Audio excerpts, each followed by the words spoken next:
você sabia? A miopia aumenta as chances de glaucoma e catarata precoce. O oftalmologista Dr. Leonardo Provetti Cunha está aqui com a gente hoje para falar de um colírio que pode ajudar a tratar a miopia.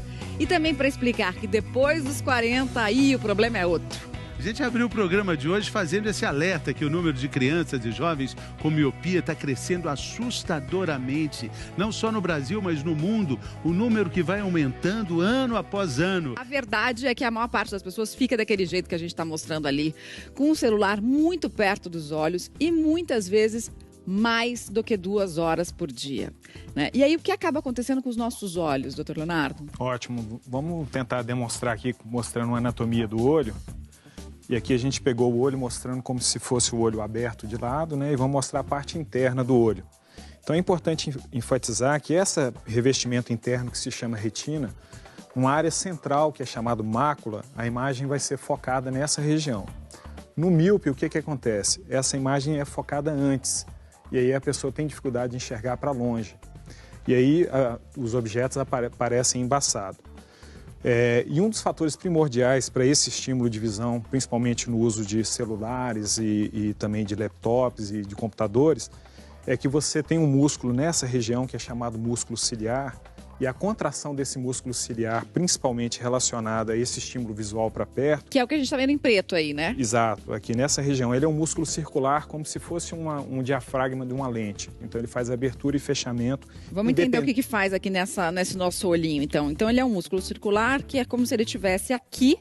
E aí, quando você aperta ele para focar mais de perto, olha o que acontece aqui atrás, né? Dá uma esticada no olho. É lógico que numa escala muito menor, microscópica, mas esse estímulo repetido várias vezes durante o dia pode, principalmente na criança, onde os tecidos oculares ainda são elásticos, ou seja, ele tem uma complacência, ou seja, ele se deforma mais, acaba gerando ao longo do tempo um alongamento do tamanho do olho, e esse alongamento acaba resultando na miopia. A gente já falou aqui no Bem-Estar várias vezes que não é para coçar os olhos. Tem uma dúvida do nosso auditório virtual aqui, ó, da Érica.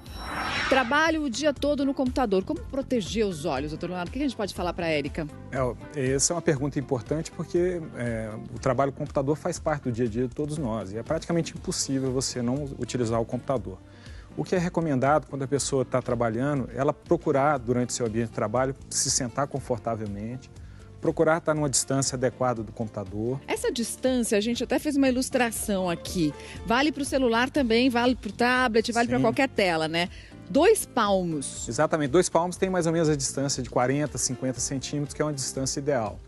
Acima de 30 centímetros é uma distância recomendada. Então a gente vai botar aqui 2 palmos, tá vendo? Muito pouca gente faz essa distância no celular aqui, né? A maior parte das pessoas coloca o celular bem mais perto do que isso, até porque é difícil a gente digitar, às vezes, quando está nessa distância, né? Então, na verdade, 2 palmos, 40, 50 centímetros. Exatamente. E outra coisa importante, reforçando isso que eu acabei de comentar, é que, em relação a essa distância, é procurar durante o ambiente de trabalho, que eu já comentei que tem que ser um ambiente confortável, o indivíduo, a pessoa, procurar mais ou menos a cada 1h30, 2 horas, fazer uma pausa de 10 a 15 minutos ou de meia hora, para nesse período ela ter um estímulo de descontrair essa musculatura que ficou trabalhando todo esse tempo e automaticamente ele vai ter um rendimento no trabalho muito melhor. Vamos ver quem está falando conosco. Eu vou te falar que eu não estou enxergando aqui. Ah, eu te ajudo. É a Micaela. Aproveita que eu não fiz 40 ainda. A Micaela está dizendo assim, o fato de ter olhos claros ajuda a ter miopia? É hereditária a miopia, doutor Leonardo?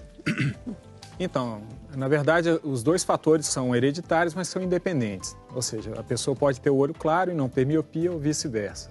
Nada a ver a cor do olho com o problema no olho? O que acontece é que as pessoas que têm o olho mais claro costumam ter mais sensibilidade à luz, que a gente chama de fotofobia. Então, é mais comum que esses pacientes procurem oftalmologistas com mais frequência e acabam, às vezes, fazendo um diagnóstico de uma miopia mais precoce, mas não tem relação direta. Muito bem, agora relação direta tem o Dr. Leonardo Cunha com a cidade de Juiz de Fora, onde ele estudou, mas ele nasceu mesmo, foi em Caratinga, para quem eu mando meu abraço. Abraço para Caratinga. É isso aí, não podia Esses mineiros, doutora Ana, que maravilha. Diz que minha parentada toda está assistindo lá. Todo mundo assistindo o Bem-Estar. Doutora Ana, muito obrigado, bom final de semana. Globoplay, se você perdeu alguma coisa. Tá tudo lá, acessa, se cuida.